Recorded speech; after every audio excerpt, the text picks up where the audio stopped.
भवतु सब मंगलम, सबका मंगल हो, सबका भला हो, सबका कल्याण हो। हरे कृष्णा। सभी साधकों को श्री राधे राधे। साधकों, आध्यात्मिक चिंतन, स्पिरिचुअल जो हम बातें करते हैं तमाम विषयों पर, चाहे श्रीमद् भागवती गीता कॉन्टेक्स्ट में हो, श्रीमद् श्री रामायण जी के कॉन्टेक्स्ट में हो, या और किसी ग्रंथ के बारे में, उसी तरह जरूरी है कि जो समसामयिक जो परिप्रेक्ष्य है हमारे समाज का जिसमें हम रहते हैं, उसको बेहतर करने के लिए, लोगों के जीवन में खुशियाँ लाने के लिए, इनलाइटमेंट लाने के लिए, बेहतरी के लिए, तरक्की के लिए क्या हम कुछ विषयों पर और बात कर सकते हैं। तो सामाजिक मुद्दों को ध्यान में रखते हुए हम आज जो बात कर रहे हैं वो पेरेंटिंग के हवाले से, कि देखो पेरेंटिंग में बच्चों की तमाम प्रॉब्लम्स होती हैं और हम अपने लेवल पे कई बार सोल्व करना चाहते हैं, नहीं हो पाती, तो कैसे हम बच्चों को भी उसमें इन्वॉल्व करें ताकि बच्चे और हम मिल करके इन बच्चों की जो प्रॉब्लम्स हैं उनको टुगेदरनेस के साथ सोल्व कर सकें। यानी कि हमारा टॉपिक है आज, जो विषय है वो है problem solving together in parenting.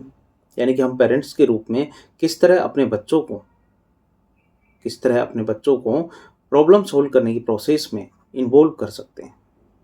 यानी कि खासकर स्कूल से रिलेटेड जो इशू हैं, हाउस होल्ड जो रिस्पॉन्सिबिलिटीज़ हैं, उनको लेकर के ना केवल बच्चों में अकाउंटेबिलिटी डेवलप करता है ये, बल्कि उनमें डिसीजन मेकिंग की स्किल भी सिखाता है। आज हम ये देखने की कोशिश करेंगे कि कैसे प्रॉब्लम्स को मिल करके सोल्व करना एक फैमिली के रूप में और भी ज़्यादा स्ट्रेंथन करता है और भी ज़्यादा मजबूत बनाता है। इस पूरी चर्चा में हम इंडियन कॉन्टेक्स्ट को ध्यान में रखेंगे और प्रैक्टिकल जो स्ट्रेटजीज़ हैं उन पर बात करेंगे, जो आपकी पेरेंटिंग जर्नी को और ज़्यादा आसान बना देंगी और ज़्यादा मीनिंगफुल बना सकती हैं। तो चलिए शुरू करते हैं। देखिए, किसी भी काम को शुरू करने से पहले ज़रूरी है कि हम उसकी जो ज़रूरत क्या है उसको समझें। तो प्रॉब्लम सॉल्विंग टुगेदरनेस की जो ज़रूरत है वो क्या, क्यों ज़रूरी है। कई बार जब बच्चे किसी प्रॉब्लम में होते हैं तो हम उनकी प्रॉब्लम्स को खुद सोल्व करते हैं। हम बच्चे की प्रॉब्लम को फिक्स करने की कोशिश में लग जाते हैं ताकि वह परेशान ना हो। लेकिन इस अप्रोच में एक बड़ा नुकसान है कि इससे बच्चा खुद जो जिम्मेदारी ले सकता था वो लेना नहीं सीखता। प्रॉब्लम सॉल्विंग प्रोसेस में बच्चों को शामिल करने से उन्हें एक समझ में आती है एक बात, कि किसी भी मुश्किल का सामना कैसे करना चाहिए और खुद प्रॉब्लम कैसे ढूंढने चाहिए।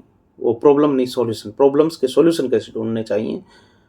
ये एक बहुत ही महत्वपूर्ण स्किल है, प्रॉब्लम सॉल्विंग स्किल, जो बच्चे की को फ्यूचर में बहुत काम आती है। जब बच्चे को किसी इशू को सोल्व करना होता है या उस सोल्व करने में इन्वॉल्वमेंट किया जाता है उसका, तो उसे ऑनरशिप की फीलिंग आती है। एग्जाम्पल के तौर पर, अगर बच्चे स्कूल का कोई असाइनमेंट छूट गया है या किसी बच्चे की वजह से कोई काम पूरा नहीं हुआ है, तो उसे ये समझने की ज़रूरत है कि आगे कैसे मैनेज किया जा सकता है। इससे आप एक फैसिलिटेटर के रूप में भूमिका निभा सकते हैं, बच्चे को गाइडेंस दे सकते हैं और साथ में सॉल्यूशन निकालने में उसकी मदद कर सकते हैं। इस तरह से बच्चा अपने एक्शंस की जिम्मेदारी लेना सीखता है। यहाँ तक कि टीचर्स को भी ये समझाया, बताया, सिखाया जा रहा है ट्रेनिंग के आधार पर, कि आप बच्चे के लिए सब कुछ मत कीजिए, आप फैसिलिटेटर बनिए, आप उसको कॉन्सेप्ट सिखाइए और उससे बोलिए, उसे लर्निंग जो प्रोसेस है उसमें शामिल कीजिए, कि वो खुद बताया, अपने अंदर से चीज़ें ढूंढे, बताए, समझे, और जो नहीं समझ में आए तो पूछे। तो आप उसके फैसिलिटेटर बनिए, यानी कि उसको दिक्कत कहाँ आ रही है उसके लिए आप हेल्प कीजिए, सब कुछ पका पकाया मत दीजिए। तो ये बच्चों को ज़्यादा मजबूत बनाता है, ज़्यादा स्किलफुल बनाता है, ज़्यादा एक प्रॉब्लम सॉल्विंग स्किल को जितनी जल्दी डेवलप करने में मदद करता है। अब इसमें पहली चीज़ है ओपन और कोलैबोरेटिव बातचीत करना। यानी कि बच्चे को गाइडेंस दें और साथ में जो सॉल्यूशन निकालने में मदद करते हैं। इस तरह से बच्चा अपने एक्शंस की जिम्मेदारी लेना तो सीखता है, लेकिन इसमें कुछ बातें हैं। यानी पहली है कि ओपन और कोलैबोरेटिव बातचीत करना। यानी प्रॉब्लम सॉल्विंग का सबसे पहला और महत्वपूर्ण जो हिस्सा है बातचीत करना है। अगर आपका बच्चा किसी प्रॉब्लम से जूझ रहा है, आप तो उसके साथ ओपन बातचीत करें, कोलैबोरेटिव करें बातचीत में। इसका मतलब ये है कि पहले बच्चे की बातों को ध्यान से सुनें, समझें कि वह क्या महसूस कर रहा है, और फिर मिल करके इस बात पर विचार करें कि इस प्रॉब्लम का सॉल्यूशन क्या हो सकता है। यानी कि जब भी कोई प्रॉब्लम पर बात करें तो ध्यान रखें कि बातचीत का तरीका, जो टोन ब्लेमिंग या जजिंग वाली नहीं हो, कि आप बच्चे को टोन ब्लेम करने की टोन में कर रहे हो या कमेंट मारने की उसमें कर रहे हो या फिर जज करने वाले नहीं होनी चाहिए। जैसे कि बच्चा अगर मान लो होमवर्क टाइम पे नहीं कर पाया, तो उससे डाँटने की बजाय पूछे, बेटा क्या ऐसी दिक्कत थी? आपकी जो स्पीड कम है या मैम ने जल्दी से बोर्ड से हटा दिया था कुछ लिखते हुए, तुम्हें क्या लगता है ऐसा क्यों हुआ? तो अब हम इसे कैसे बेहतर कर सकते हैं, कैसे और बेटर कर सकते हैं इसे? इस तरह की बातचीत से बच्चा खुद ब खुद बताएगा कि हाँ, यहाँ दिक्कत थी, इस चीज़ को ऐसे सोल्व किया जा सकता है। और उसे लगता है कि आपकी राय भी मैं उसकी राय भी आपकी लाइफ में इम्पोर्टेंस रखती है। दूसरा है ऑप्शन प्रोवाइड करें और सॉल्यूशन चूज़ करने के लिए दें। यानी कि जो प्रॉब्लम सॉल्विंग है उसमें बच्चे को इन्वॉल्व करने का बड़ा अच्छा तरीका है कि कई बार बच्चे खुद नहीं सारी चीज़ बता पाते, तो उन्हें ऑप्शंस दें। देखिए, जब आप कहते हैं ऐसा कर लो, तो बच्चा सोचता है यार पापा या मम्मी दब दादागिरी के साथ मुझसे ये काम करवाना चाह रहे हैं। ऐसे में जो प्रॉब्लम सॉल्विंग है उसमें बच्चे को ऑप्शंस दें, ऑप्शन प्रोवाइड करें। और अगर जैसे घर में किसी काम की ज़िम्मेदारी की बात हो तो बच्चे से पूछिए कि भाई इन कामों में से हाथ बटाना कौन सा काम आप अच्छे से कर पाओगे। जब हम बच्चों को चॉइस देते हैं तो ओनरशिप महसूस होती है, उनमें से ये भावना आती है कि उनकी राय भी इम्पोर्टेंट है। वे खुद खुद फिर उनमें से चुनते हैं तो उस चीज़ पे अच्छे से काम करते हैं।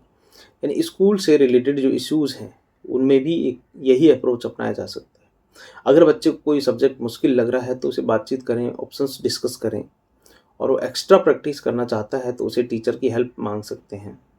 और जब बच्चा खुद सॉल्यूशन चूज़ करता है तो ज़्यादा कमिटेड रहता है और उसे पूरी करने की पूरी कोशिश करता है। देखिए, हमारे टाइम में जब हम पढ़ते थे तो हमारे पास 2 ऑप्शन थे कि खेती में अपने माँ-बाप की हेल्प भी करें, हाँ, या फिर हम पढ़ाई करें या फिर दोनों करें। तो देखिए, बहुत मुश्किल है भाई खेती खुद करना।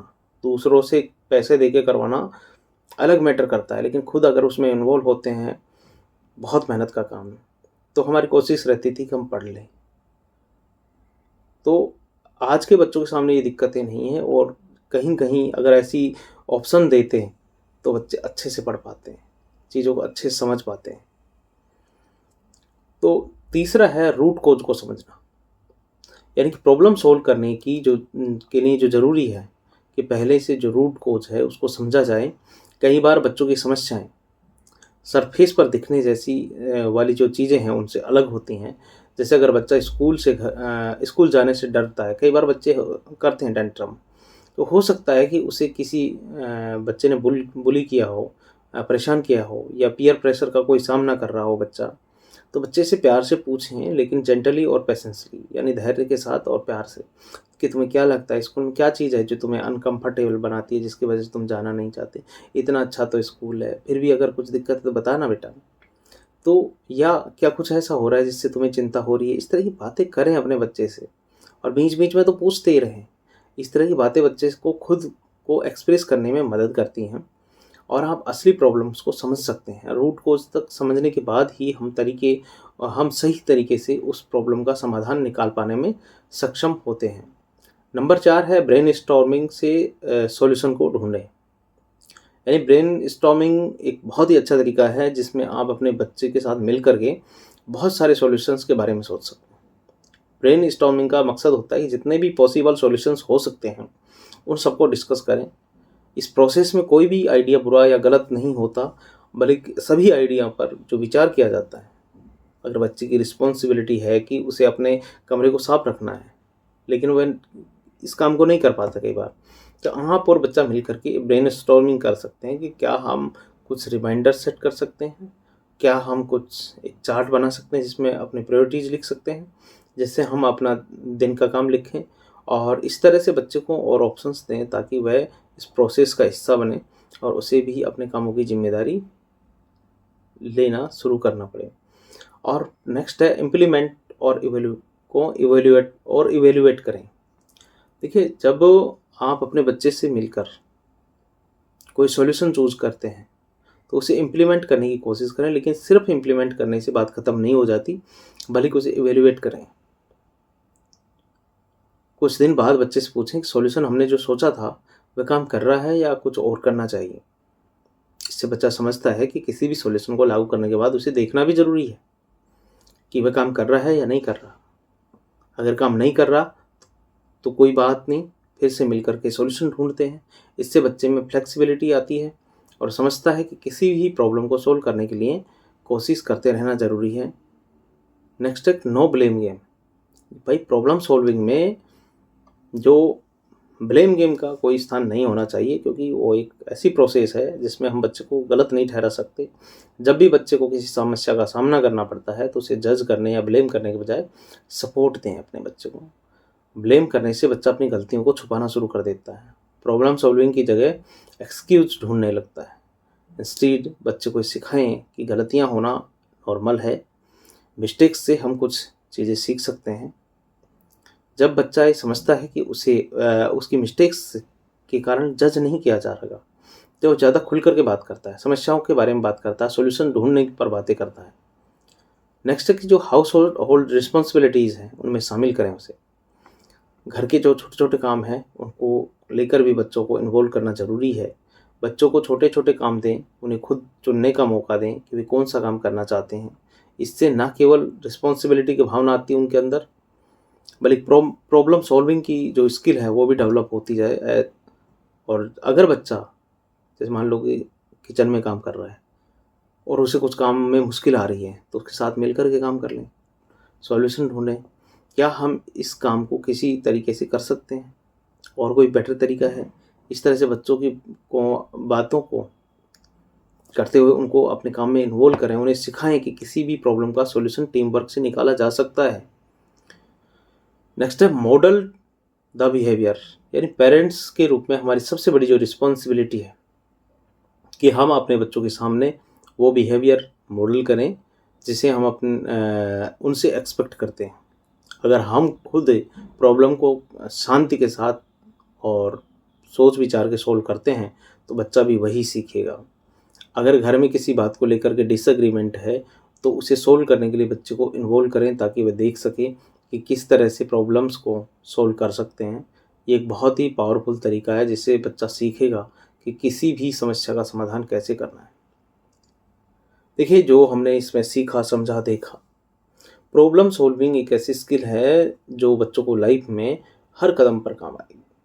चाहे बच्चा स्कूल से रिलेटेड इश्यूज़ को फील कर रहा हो या घर में कोई जिम्मेदारी हो, या बच्चों को प्रॉब्लम सॉल्व करने की प्रक्रिया में इन्वॉल्व करना बहुत ज़रूरी है। इनसे उनमें ना केवल अकाउंटेबिलिटी डेवलप होती है बल्कि वे डिसीजन मेकिंग और इमोशनल इंटेलिजेंट भी बनते हैं। दोनों ही जो डिसीजन मेकिंग और इमोशनल इंटेलिजेंस है, दोनों में उनको बेटरमेंट मिलता, अच्छा फील करते हैं, ज़्यादा समझ आती है उनको चीज़ें। पेरेंट्स के रूप में हमें अपने बच्चों के साथ ओपन कम्युनिकेशन रखनी चाहिए, उन्हें चॉइसेस देनी चाहिए और प्रॉब्लम्स को मिलकर के सोल्व करना चाहिए। इससे होता क्या है कि ब्लेम करने के बजाय सपोर्ट करना चाहिए और ये समझाएं कि गलतियां होना नॉर्मल है। जब हम अपने बच्चों को इस तरह से सपोर्ट करते हैं तो वे न केवल एक बेहतर इंसान बनते हैं बल्कि अपने जीवन की हर जो मुश्किल है उसमें कॉन्फिडेंटली फेस करने के लिए तैयार होते हैं। उम्मीद है कि आज का जो डिस्कॉर्ड है, जो बातचीत है, जो डिस्कशन है, आपको पेरेंटिंग की जर्नी में ज़रूर मदद करेगा। याद रखें कि प्रॉब्लम्स तो आएंगी, लेकिन जब उन्हें मिलकर के सोल्व करते हैं तो ज़्यादा बेहतर तरीके से हम मजबूती के साथ आगे बढ़ते हैं। आपने यहाँ तक देखा, सुना, समझा, उसके लिए धन्यवाद। अगर आपको ये वीडियो अच्छा लगा हो या आप चाहते हैं कि ये एफर्ट और तेज़ हो तो कृपया इसे शेयर, लाइक करें, क्योंकि उससे हमें अच्छा लगता है और प्रभु भक्ति में और मन कर लगता है। हरे कृष्णा कृष्णा कृष्णा हरे हरे, हरे राम राम राम हरे हरे। बोलो राधा रानी की जय।